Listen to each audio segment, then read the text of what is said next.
नमस्कार, मैं हूं दिलीप कुमार कापसे। इन दिनों सियासी पंडितों का फोकस बिहार के जानिब है। राजनीति में जायका तलाशने वाले भी बिहार की ओर देख रहे हैं। लेकिन ऐसा नहीं है कि बिहार में इससे पहले दिलचस्प चुनाव न हुए हो।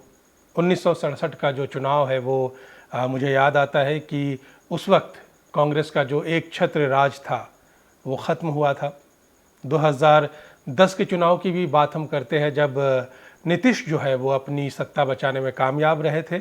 इसके अलावा जो बीता चुनाव था 2020 का, वो भी अपने आप में ऐतिहासिक था, क्योंकि जिन हालातों में वो संपन्न हुआ था वो वाकई में अपने आप में अनूठे थे।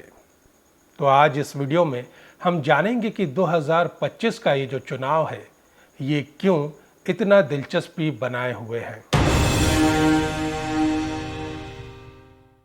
इस चुनाव का सबसे दिलचस्प किरदार खुद सीएम नीतीश कुमार हैं। अपनी बार बार पलटने की आदत ने उन्हें हमेशा आकर्षण के केंद्र में बनाए रखा है और इस बार के चुनाव में भी वो एक ऐसे कैरेक्टर के तौर पर उभरे हैं जिन पर सभी की नजरें हैं। 2020 में नीतीश बाबू एनडीए के साथ आए, 2022 में उन्हें छोड़ महागठबंधन में पहुंचे और फिर 2024 में वापस एनडीए में लौट आए। उस वक्त उन्होंने कहा था, हम अब कहीं नहीं जाएंगे, इधर ही रहेंगे। लेकिन पूरा बिहार जानता है कि नीतीश सबके हैं, तो जाहिर तौर पर एक किरदार के तौर पर भी नीतीश ने इस चुनाव को बहुत रोचक बना रखा है। स्पेशल इंटेंसिव रिवीजन यानी SIR, या कहिए विशेष गहन पुनरीक्षण, जिसने सूबे में एक अलग ही बवाल मचा रखा है। तेजस्वी यादव और राहुल गांधी ने इसे वोटबंदी करार देते हुए आरोप लगाया है कि इससे लाखों वोटर्स वोट नहीं दे पाएंगे।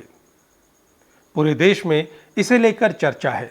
जाहिर है SIR इलेक्शन पर गहरा इम्पैक्ट डालने वाला है। बीते चुनाव में कई सीटें ऐसी थी जहां पर हार और जीत का अंतर 1000 वोटों से भी कम था।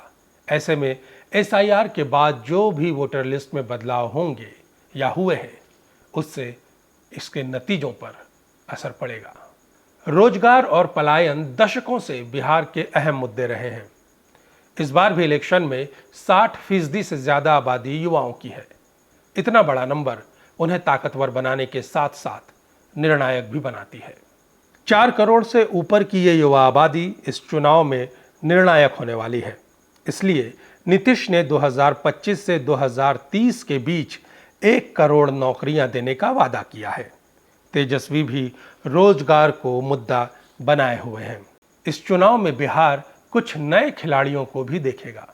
प्रशांत किशोर की जन स्वराज पार्टी और आम आदमी पार्टी ने बिहार की सभी 243 सीटों पर चुनाव लड़ने का ऐलान किया है।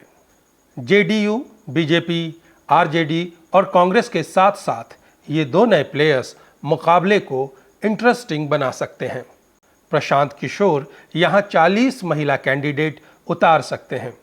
वहीं आप भी कुछ न कुछ असर डालते तो दिखाई पड़ रही है।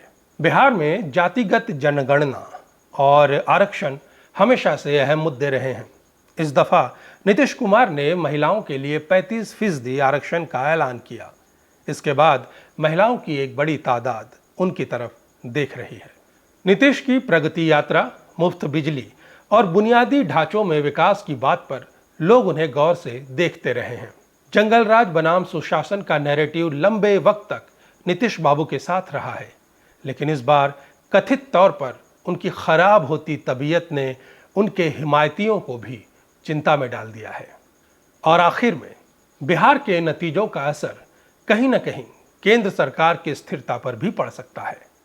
नीतीश की JDU इस दफा एनडीए की अहम साझीदार है। बीजेपी के लिए बिहार में बिना नीतीश कुछ भी नहीं दिख रहा। ऐसे में ये चुनाव पूरे देश के लिए अहम साबित हो सकते हैं। अगर हम इन सभी कारणों को देखें तो ये मानना होगा कि 2025 का ये विधानसभा चुनाव न केवल बिहार के लिए बल्कि पूरे देश के लिए बड़ा दिलचस्प साबित होने जा रहा है। और शायद इसलिए सियासी पंडितों के साथ साथ राजनीति को समझने वाले या उसे पसंद करने वाले या उसमें जायका तलाश करने वाले बिहार चुनाव को बहुत टकटकी लगाए देख रहे हैं।